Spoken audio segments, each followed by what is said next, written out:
Alice Guo po recently said categorically she refuted na isa siyang spy or asset po ng China. And on top of that, she said na she is Filipino and mahal po niya ang ating bansang Pilipinas. Do you find her statements believable or credible po? Well, I find her statements not credible, no? Madali naman po magsabi na mahal mo yung sarili mong bansa eh. But the matter is, what she's claiming is contrary to what is appearing in the documents. May mga records po na nakalagay doon, yung citizenship niya is Chinese, no? And of course, the surrounding circumstances that there was a late registration of her birth, and of course, dubious din, no? Yung kanyang pagkaupo bilang mayor ng Bamban Tarlac.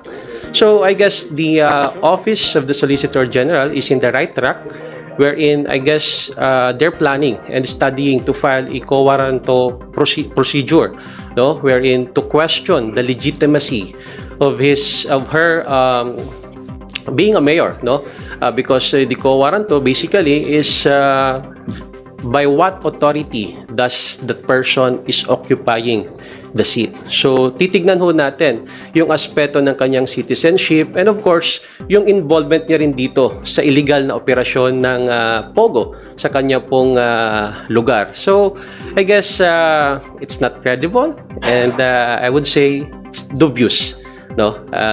Yung kanya pong mga statements. To add lang, no? Wala naman po atang SPA or asset na mag-aamin, di ba?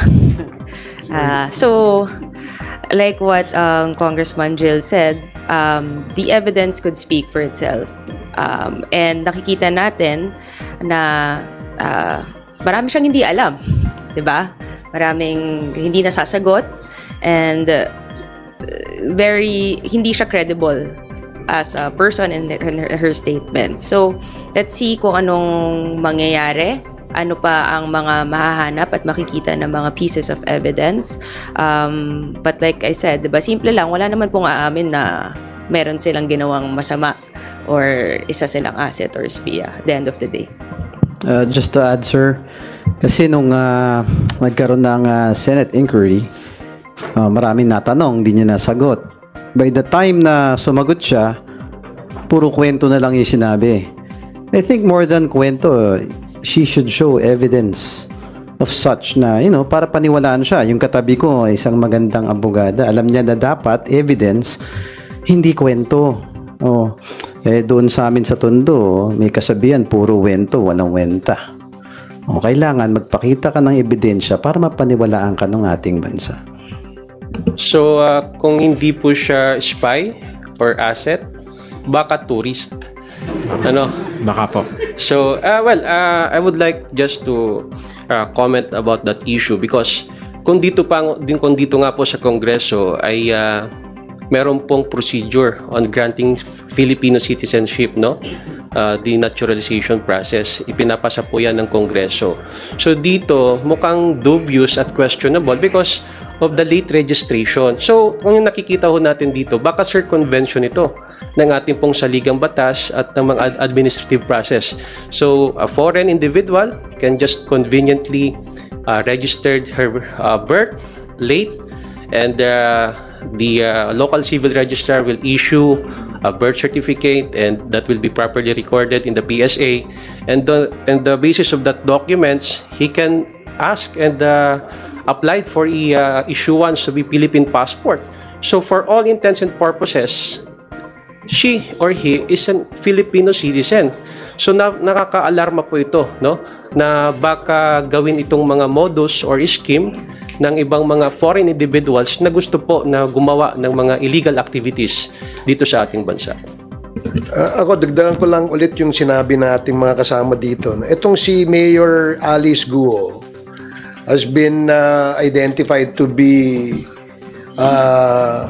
an associate of two Chinamen, no, na nahuli sa Singapore for money laundering.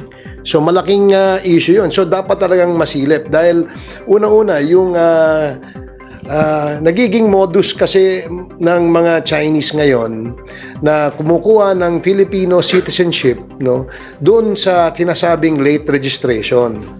Hahanap sila ng local civil registrar, karamihan dito ay sa probinsya, magpapa-issue sila ng certification that they were born in that barangay, ganitong date, at ang magtataka tayo dahil puro lahat sila late registration.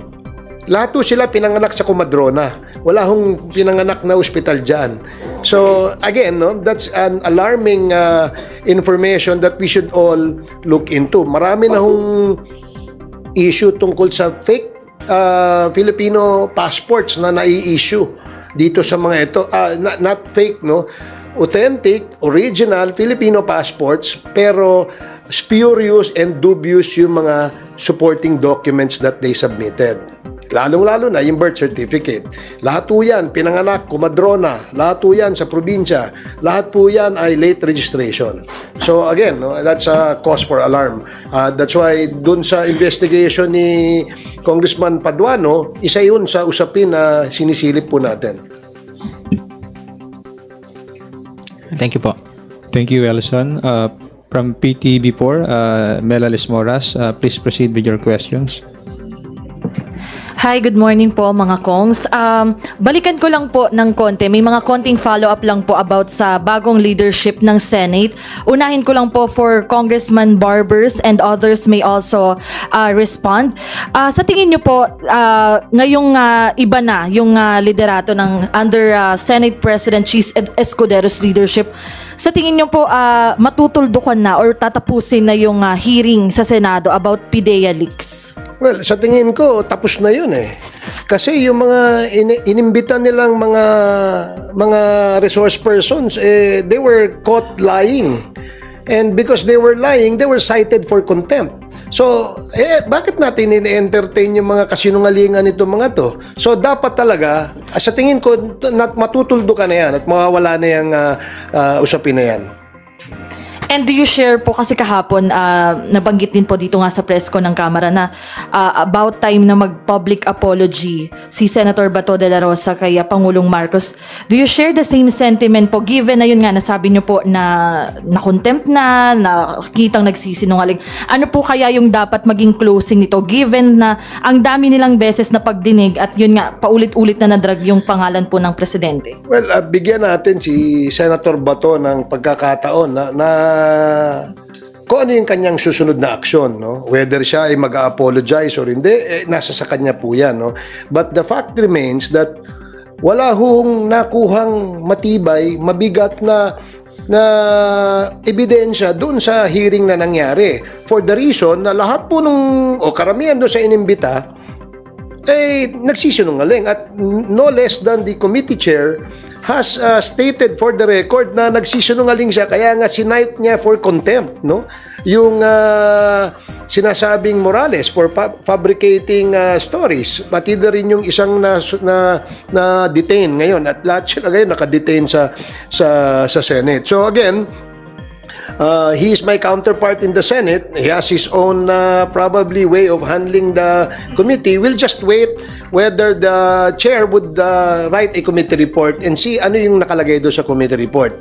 Pero para sa akin, sa aking paniwala, dahil sa nangyari kahapon na sinight niya for contempt itong mga nagsisinungaling na mga resource persons, yan na ho yung katapusan ng hearing na yan sa aking paniwala. And another lang po for Madjo Manix naman and others can also answer. Kasi isa po sa mga priority nga ng Kamara na mismo si Speaker Romualdez yung nagsabi yung pag-amyenda sa rice tarification law. Under this leadership, sa tingin nyo po ba maihahabol kaya ito? Hindi man bago ngayong sinidie break pero may papaspasan na kaya yung pagpasa nito and other important measures na pinahalagahan ng Kamara? Yes, optimistic kami that with the new Senate leadership under Senate President Chis Escudero, usad na yung mga priority bill, especially yung sa rice tarification law. At meron pa kaming hinihintay sa kanila yung budget modernization bill, which we are also very thankful to the former Senate President Mig Subiri na umusad sa committee, and hopefully with the new Senate leadership under Senate President Chis Escudero, matapos na po itong budget modernization bill, at meron pa kaming hinihintay na National Defense Act. So hopefully yung rice tariffication law, amendments to the rice tariffication law, yung budget modernization bill, yung National Defense Act, at yung amendments to the EPIRA law mapasa with the new Senate leadership.